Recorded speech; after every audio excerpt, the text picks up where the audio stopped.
묵직한 승차감, 단단한 힘, 우수한 맥난방, 그리고 품질. 이런 요소들 덕분에 과거의 대우버스 모델은 명성을 얻을 수 있었습니다. 세대 교체는 언젠가는 일어나는 일이었습니다. 2000년대 사실상 BH 시리즈의 시대를 마무리하고 새로운 세대 버스가 등장했습니다. 그러나 주목과 기대는 곧 우려와 불신으로 변해버렸습니다. 자일 대우버스의 FX입니다. 자일 대우버스 FX는 고급 좌석버스 내지는 코치형 버스 모델로 현대 유니버스나 기아 그랜보드와 함께 국산버스로 분류되면서 경쟁관계를 형성했던 모델입니다. 2007년 10월에 최초로 공개됐고 당시 BH 시리즈의 전장 12m 내외급 모델의 후속 역할을 해주는 모델입니다. 당시 대우버스는 FX를 공개하면서 전혀 달라진 디자인을 선보였습니다. 고급 좌석 버스인 만큼 광역버스와 고속시외버스, 전세버스에서도 쓰였습니다. 기존 BH 시리즈는 로얄 이코노미부터 로얄 크루저까지 총 5개 트림으로 구성됐지만 대우버스가 FX를 출시하는 과정에서 트림 구성을 조금 간소하면서 4개로 구성했습니다. 리프 서스펜션을 사용하고 전장 11.6m인 116 크루저, 에어 서스펜션을 사용하고 전장 11.6m인 116 크루징 에로, 전장 12m 120 크루징 스타, 그리고 유일한 HD급 트림인 212 슈퍼 크루저까지 구성됐습니다. SD급 가운데서는 염가형에 해당하는 S형도 있었는데 116과 120의 파생형으로서 옵션 일부가 제거된 사양이었습니다. 유로6 세대로 접어들고 나서는 한 차례 이름이 변경됐으며 이 가운데 115는 단종됐습니다. 광역버스에서는 SD급 116과 같은 모델을 주로 사용했고 천연가스 사양도 당연히 있었습니다. 경쟁관계인 현대 모델과는 달리 수소나 전기버스 사양은 없었습니다. 고속시외버스는 116부터 212까지 폭넓게 사용하는 경우를 볼 수 있었습니다. 다만 중장거리 노선에서도 운행한다는 조건이면 주로 전장 12m급 모델을 사용하는 경우를 볼 수 있었습니다. 종전 BH 시리즈가 생산되고 있었을 당시 전장 11.7m SD급 트림인 로얄 크루스타가 있었으나 FX에는 전장 11.7m 트림 없이 구성되고 있는데 로얄 크루스타의 포지션은 크루징 스타로 대신됐습니다. 요즘 세대 고급 좌석 버스는 해당되지 않지만 과거에는 리프 서스펜션을 사용하는 고급 좌석 버스 모델이 나오기도 했습니다. 에어 서스펜션보다는 승차감이 우수하진 않았으며 FX115는 노선버스로는 쓰임새가 그렇게 많지는 않았던 것으로 보입니다. 쓰임새가 적은 것은 현대 유니버스의 리프 서스펜션 모델도 마찬가지였습니다. 현재는 FX 모델을 국내에서 도입할 수 없는데 이와 관련한 이유는 이후 챕터에서 이야기해드립니다. 대우버스 FX는 기존 BH 시리즈와 비교하면 내외부 디자인이 많이 달라졌습니다. SD급과 HD급 디자인은 서로 다릅니다.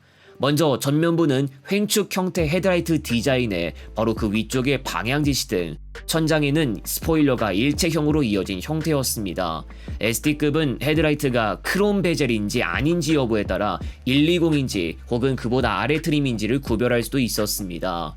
앞쪽 스포일러는 자연스럽게 에어컨 슈트락 쪽으로 이어지는 디자인이 특징이었고 후측도 마찬가지로 차체 일치형 스포일러를 볼 수 있습니다. 다만 유로6 세대로 접어들고 명칭 변경 이후 SD급은 스포일러 장착 여부를 선택할 수 있었습니다. 테일라이트는 SD급의 경우 방향지시 등과 브레이크 등이 모두 LED 형태였습니다. 그러나 FX212는 로얄 하이데커나 로얄 크루저 등에서 디자인을 차용한 듯한 테일라이트를 사용했기 때문에 차이점이 많았습니다. 옆모습의 경우 SD급과 HD급에 큰 차이는 없었고 B필러는 적용되지 않았습니다. 도어는 스윙도어와 폴딩도어 중 하나가 설치됐는데 광역버스나 초단거리 시외버스 등에서는 폴딩도어가 사용됐고 그 외 주로 스윙도어가 사용됐습니다. 내부로 들어오면 앞쪽에는 모니터를 설치할 수 있는 공간과 승강문 및 운전석으로 비추는 조명, 시계가 설치되어 있고 그 뒤로 승객석이 이어집니다. 연식별로 시트는 약간씩 다를 수 있으나 큰 디자인 틀은 변하지 않습니다. 우등 시트는 리클라이닝이나 레그레스트를 펼 때 화살표 쪽에 있던 레버를 작동해 사용할 수 있습니다. 레버 위치가 보이기 쉬운 곳에 있지는 않았습니다. 광역버스로 사용하는 차량은 가운데에 하차용 문이 설치된 경우도 있었는데 좌석을 더 설치하기 위해 문을 쇄정하면서 이러한 모습도 볼 수 있었습니다. 고속시외버스나 전세버스로 운용하는 차량의 경우 선반도 설치되는데 선반 덮개가 주어질 수도 있었고 에어컨 루버는 선반 끝쪽이 아닌 가운데쯤에 설치되어 있었습니다. 운전석의 대시보드는 브라운 톤으로 마감되어 있었고 클러스터의 게이지 일부 디자인을 포함해 대시보드 주변 기기 쪽에서는 파란색 계열의 조명이 켜졌습니다. 대형 차라면 반드시 필요한 보조 브레이크, 리타더나 제이크 브레이크와 같은 장비를 사용해야 하는 경우가 자주 있는데 처음부터 대시보드에 레버가 설치되거나 변속기 쪽 또는 그 밖에 전혀 예상치 못한 위치에 레버가 있는 경우를 볼 수 있었습니다. 현대 기아차의 경우 레버가 운전대 쪽에 설치되어 있어 오른손으로 운전대를 잡고 있었다가 필요시 곧바로 손을 조금만 아래로 뻗어 레버를 작동할 수 있었기 때문에 FX의 디자인은 상대적으로 민첩한 작동을 기대할 수 없었습니다. 그나마 보조 브레이크 레버가 변속기 쪽에 설치됐을 경우 조작하는 데는 문제가 없었습니다. 엔진의 경우 초창기부터 두산 인프라코어사의 엔진을 장착했는데 C엔진은 340마력, 디젤은 모델에 따라 340, 400, 430마력 등으로 구성되어 있었습니다. 유로6 세대로 접어들고 나서는 커민스나 FPT와 같은 수입산 디젤 엔진을 사용하는 경우가 생겼는데 이 당시 두산 인프라코어사의 엔진이 유로6 규제 기준에 충족하지 못해 생긴 일이기도 했습니다. 또 당시 현대기아 버스는 마력수를 최대 440마력까지 끌어올린 데 반해 FX는 최대 480마력 정도의 엔진을 장착할 수도 있었습니다. 물론 경우에 따라 400마력이나 420마력 사용도 존재했고 두산 인프라코어의 엔진이 뒤늦게 장착된 경우도 있었습니다. 4일 대우 FX는 2007년에 최초로 출시된 버스로 십수년간 신차 출고가 가능했고 아직도 전국에서 볼 수 있는 모델입니다. 광역버스와 고속시외버스를 기준으로 경기고속과 대원고속 등을 위시로 하는 KD운송그룹과 경북고속 등이 주로 FX를 다수 도입했고 대성고속이나 동해상사고속에서도 FX를 적지 않게 도입하기도 했습니다. 아직도 FX가 도로에서 누비는 이유는 FX를 꽤 도입한 운수사의 영향이라고 할 수 있습니다. 하지만 이런 데에서만 FX를 도입한 것은 아닙니다. 금강고속이나 경전고속, 함양지리산고속, 전북 소재 운수사에서도 한 번씩은 FX를 운행했고 강원여객이나 아성천마고속에서도 도입했습니다. 코버스 오리지널 회원사 가운데에서는 천혜고속에서만 2011년부터 소수 도입해 운행했지만 금방 다른 버스로 대체되고 말았습니다. 그리고 현재 남아있는 FX도 큰 문제 없이 운행할 수 있을지는 장담할 수 없는 상황. 노선버스 기준으로 기본 9년에 검사받고 통과해서 최대로 연장한다면 11년 정도를 사용할 수 있다고 하지만 내구 연한과 관계없이 이미 구멍은 뚫리고 말았습니다. FX는 치명적인 문제점을 안고 있었습니다. 특히 대형 사고로 이어질 수도 있는 중대 결함이 있었는데 지난 2014년 보도에 따르면 대전의 한 전세버스 업체 대표가 울산 대우버스 공장 앞에서 결함 차량 반납 등을 요구하는 시위를 벌였습니다. 이 전세버스 운수사는 2012년부터 CNG 사양의 FX2 120 여러 대를 정부 청사 통근버스 운행을 목적으로 사용하기 위해 구입했습니다. 그런데 이 버스는 고속도로 운행 도중 출력 저하로 멈춰서는 일이 자주 발생하거나 심지어는 시동이 꺼지는 일도 발생했습니다. 이에 전세버스 대표는 정부에 사고조사를 의뢰했고 결국 운행 부적합 판정을 받아 차량 19대에 대한 운행 중단이 결정됐습니다. 당시 제작사 측은 CNG 버스의 특성을 몰라 생긴 일이고 악성 민원이기 때문에 대응하지 않겠다고 밝혔습니다.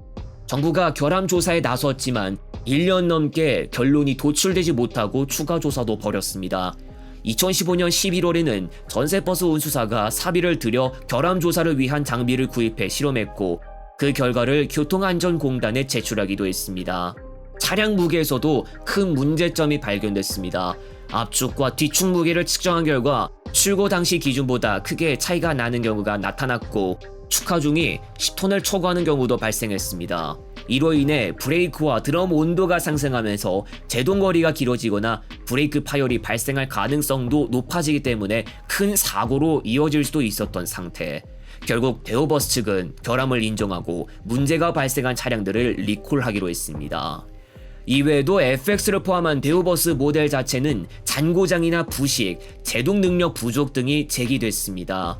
대우버스가 2000년대 중반 이후 내놓은 각종 모델들은 한창 잔고장 이슈로 소비자들이 홍역을 치르고 있었고, 이전 세대 모델에서도 문제되었던 내외부 부식 문제가 여전했습니다. 이 부분은 운수사의 관리 문제도 존재하지만 충분히 관리했음에도 불구하고 말끔하게 해결하지 못한 문제도 공존하며 심할 경우 구멍이 뚫리기도 합니다. 제동 능력 부족은 오래전부터 이어지던 문제였지만 FX 시리즈가 생산되고 있을 때에도 브레이크 부품 강화 등을 하지 않으면서 제동 거리가 개선되지 않았습니다. 현대 기아 버스가 유로6 세대로 접어들고 세월이 지나면서 점점 제동 거리를 개선해 나간 것과 반대됩니다. 이에 대한 대우버스의 응답은 어땠을까요? 2020년대 들어 대우버스는 문제 해결 대신 베트남으로 생산기지를 옮길 것을 결정합니다. 국내 공장을 정리하면서 사실상 대한민국 대우버스 FX의 계보도 끊어집니다. FX는 출시 이후 각종 큰 문제가 발생하고 있었음에도 고치지 않거나 큰 폭의 개선형을 내놓지 않았으며 고객들이 등을 돌리는 일도 일어났습니다. 방향성과 당연히 무관할 수 없었고 만족은커녕 우려만 커진 상황. 이제는 국내 공장이 정리되어 정비나 공급망에 큰 공백이 발생했고 부품 교체 또는 수리가 필요하거나 버스 내부에서 물이 새는 경우가 발생해도 말끔하게 해결할 수 있는 방법은 마땅치 않은 겁니다. 대우버스 FX도 당연히 현대 기아차와 경쟁 관계였지만 스스로 경쟁력을 약화시킨 것과 마찬가지. 그리고 BH 시리즈에서 이어지던 명성이나 신뢰도도 FX로 인해 회부 불능으로 바뀌었습니다. 대우의 고급 좌석버스 계보의 단절로 인해 우리나라 내연기관 고급 좌석버스 시장은 더욱 축소되는 결과도 나타났습니다. 그나마 현재 다른 브랜드 모델도 만나볼 수 있지만 순전기 모델인데다 순국산이 아닌 반조립이며 시장에 잘 파고들지 못했습니다. 만일 대우버스가 2010년대 중에라도 각성을 해서 FX의 경쟁력을 다시 끌어올렸다면 평가는 다시 긍정적으로 바뀌었을지도 모릅니다. 그러나 그때의 철학과 방향성은 어느 누구도 설득시킬 수 없었습니다.